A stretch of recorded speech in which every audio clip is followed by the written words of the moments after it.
Everyone. So এখন আমরা দেখব ডিফারেন্সিয়েশনের একটা রেটের ম্যাথ। সো যদি রেটের ম্যাথটা দেখতে চাই তাহলে লেটস সলভ নাম্বার 37 নম্বরে বলতেছে যে একটা কার্ভ একটা ইকুয়েশন আছে y is equals two 2x power half minus 1। So এই জিনিসটা বেসিক্যালি গ্রেডিয়েন্টের ম্যাথ দেখছি আমরা, ভলিউমের কোনো একটা ম্যাক্সিমাম ভলিউম মিনিমাম ভলিউম এই টাইপের ম্যাথস আমরা দেখছি। রেটের ম্যাথ একটা দেখবো, মনে হয় এটার বিতে রেটের ম্যাথ আছে।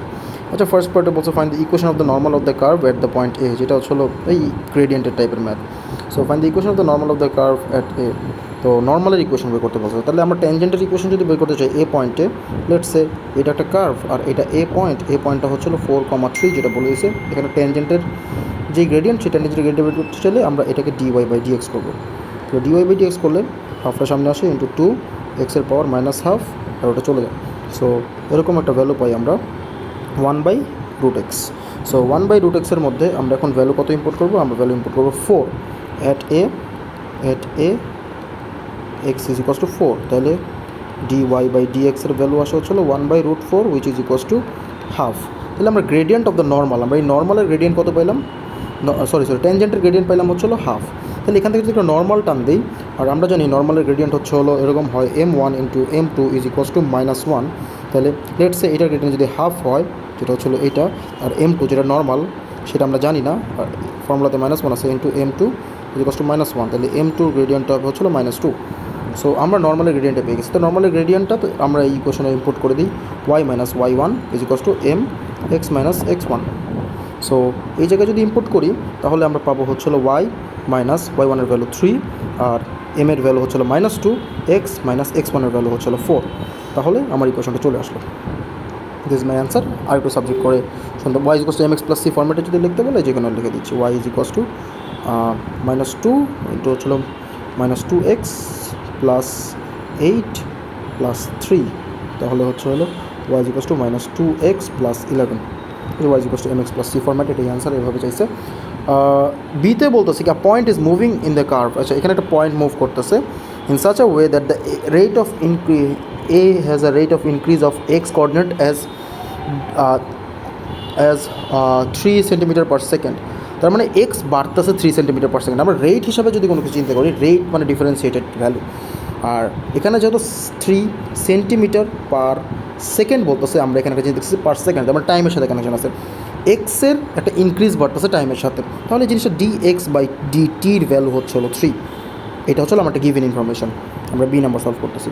আর বলতেছে find the rate of increase of Y coordinate. তার মানে আমরা dy/dtর ভ্যালুটা জানি না, এটা বের করতে বলতেছে অ্যাট এ। আমরা তো dy/dx জানি, যেটা হলো কত, যেটা হলো 1/√x। So dy/dx at a এর ভ্যালু কত? dy/dx অ্যাট a এর ভ্যালু হলো 1/4 ইজ ইকুয়ালস টু 1/2। তার মানে আমার কাছে এখন তিনটা জিনিস আছে, আমার কাছে এইটা আছে যেটা আননোন, আর আমার কাছে dy/dx যেটা বের করছি সেটা হলো হাফ, এটা আছে আননোন। এই তিনটা জিনিস দিয়ে আমরা একটা ইকুয়েশন ফর্ম করব, তিনটা জিনিস দিয়ে একটা ভ্যালিড একটা ইকুয়েশন ফর্ম করবো, আর সেটাই হচ্ছে রেটের ম্যাথ। লেটস সে আমরা এমন দুজনকে মাল্টিপল করব যার এমন একটা জিনিস যেটা উপরেও আছে নিচেও আছে। লেটস সে এই যে dx/dt ইন্টু dy/dx, এখানে আমি যেটা জিনিস বোঝাতে চাইতেছি যে ডিএক্সটা উপরেও আছে, ডিএক্সটা নিচেও আছে। সো এই দুজনকে মাল্টিপল করলে আলটিমেট রেজাল্টটা কিন্তু আমরা এটাই পাবো, dy/dt। বিশেষ করে চেক করে দেখতে পারো যে এটা কাটলে এই দুইটা ভ্যালুই লাস্টে যেখানে আসে। সো আমরা কাটাকাটিতে করবো না, আমরা জাস্ট ওইরকম করে একটা ইকুয়েশন জেনারেট করার চেষ্টা করতেছি, যে ইকুয়েশনটা দিয়ে আমরা কাজে লাগাবো। এখন এই ইকুয়েশনটাই আসলে আমার মেইন, তোমার এই জায়গায় এটা লাগবে। সো আমরা যদি এই ইকুয়েশনটা দিয়ে এখন ভ্যালুসগুলো ইম্পোর্ট করি, dx/dtর ভ্যালু কত? dx/dtর ভ্যালু 3 ইন্টু dy/dx এর ভ্যালু কত? dy/dx এর ভ্যালু হাফ, আর dy/dtর ভ্যালু কত? dy/dtর ভ্যালু আমরা জানি না, যেটা বের করতে হবে আমাদেরকে। তাহলে dy/dtর ভ্যালু হলো 1.5 সেন্টিমিটার/সেকেন্ড। Answer.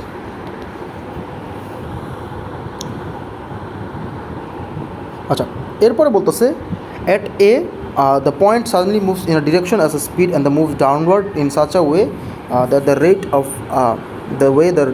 rate of decrease of y coordinate is such that so as the point moves down the normal, find the rate of change of x coordinate। আচ্ছা, এখন রেট ডিক্রিজ হচ্ছে, তার মানে আমরা হলো Y by D T is equals to -5, যেহেতু rate decrease হচ্ছে, যে 5 বলতেছে ডিক্রিজ হওয়ার জন্য মাইনাস দিচ্ছি, আগে ইনক্রিজ ছিল জন্য পজিটিভ একটা ভ্যালু দিচ্ছি। সো সিতে আমাদের কি লাগবে, আমাদের লাগবে D Y by D X by DT, D X by DT, এটা আমরা জানি না। আর আমাদের কি ডিওয়াই বাই ডিএক্সের ভ্যালু জানা আছে, আগে থেকে জানা আছে, যেটার ভ্যালু হাফ, বা আমরা আবার চাইলে ওই ইকুয়েশনকে ডিফারেন্সিয়েট করে এক্সের ভ্যালু ইম্পর্টেন্টটা বের করে আমরা ইউজ করতে পারি।